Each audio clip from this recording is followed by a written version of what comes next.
तो है फ्रेंड्स, आज फिर से लेकर के हैं आप लोग के बीच में एक नया वीडियो जो कि हैजा को लेकर के, जो कि जैसे कॉलरा बोला जाता है। ठीक है, अक्सर जाने होंगे हैजा क्या होता है। गांव में बहुत ज्यादा पहले फैलता था।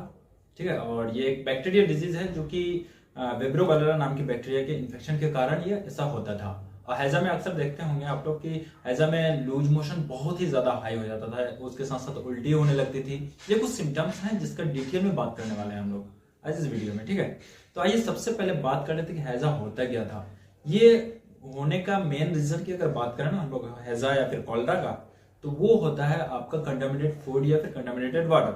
अक्सर गांव में जो फैलता था पहले हैजा या फिर कॉलरा जिसको बोलते हैं, तो वो कंटामिनेटेड फूड यानी दूषित खाना या दूषित पानी को लेने से ही ये फैलता था। ठीक है, और अक्सर देखा जाता था कि मतलब किसी गांव में 1-2% को इन्फेक्शन हो जाता था, तो उससे क्या होता था, उससे मतलब फैलने लग जाता बहुत तेजी से, 1 से 2, 2 से 4, 4 से 6, इस तरह से पूरा गांव में ना बहुत ज्यादा इन्फेक्शन फैल जाता था और एक सीरियस कंडीशन आ जाता था जहां पे लोगों की डेथ भी हो जाती। क्योंकि यहाँ पे क्या होता था कि इसका सिम्टम जैसे मैंने बात की, तो उसमें बहुत ज्यादा क्या होता था कि लूज मोशन होने लगता था। अब लूज मोशन बहुत ज्यादा हो जाता था, उल्टी बहुत ज्यादा होता था, तो उसके कारण क्या होता था कि मतलब इलेक्ट्रोलाइट का डिसबैलेंस हो जाता था, डिहाइड्रेशन हो जाता था, बीपी लो हो जाता था।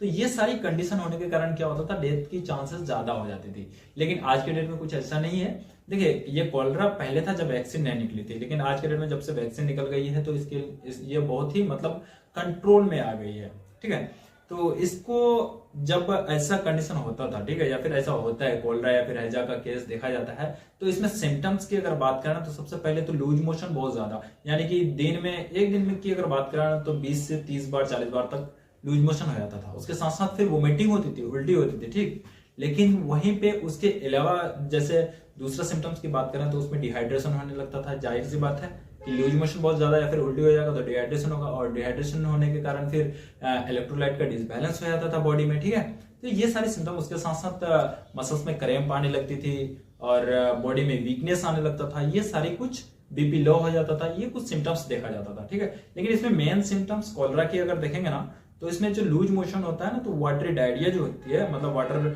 जो फ्लो होता है, तो वहां पे क्या राइस का वाटर जो होती है ना, उसके कलर का मतलब इसमें फ्लूइड मतलब बहने लगता था। ठीक, तो उससे पहचाना जाता था कि ये कॉलरा का इन्फेक्शन है। ठीक है, विब्रो कॉलरा का इन्फेक्शन है जिसको हैजा बोलते हैं। ठीक है, तो ये कुछ खास सिम्टम्स की बात की मैंने। अब बात कर लेते हैं फ्रेंड्स इसका ट्रीटमेंट। देखिए, ट्रीटमेंट जो दिया जाता था या फिर ट्रीटमेंट जो दिया जाता है, तो उसमें आपको एंटीबायोटिक्स दिया जाता है जो कि एमिनोग्लिकोसाइड क्लास की मेडिसिन दी जाती है। और एमिनोग्लिकोसाइड्स की अगर बात करें जो क्लास है, इसमें आपको जेंटामाइसिन दिया जा सकता था या फिर अमिकासी, दूसरा टुबरामाइसिन हो गया या फिर केनामाइसिन हो गया। तो इन सारे एंटीबायोटिक्स में कोई एक एंटीबायोटिक दिया जाता था जिससे कि कंट्रोल होता था, यानी कि बैक्टीरिया का जो इन्फेक्शन है वो ठीक होता था। ठीक, तो ये थी एंटीबायोटिक, और उसके साथ साथ जो सिम्टम्स होती है उसके अकॉर्डिंग सिम्टोमेटिक मेडिसिन चलाई जाती थी।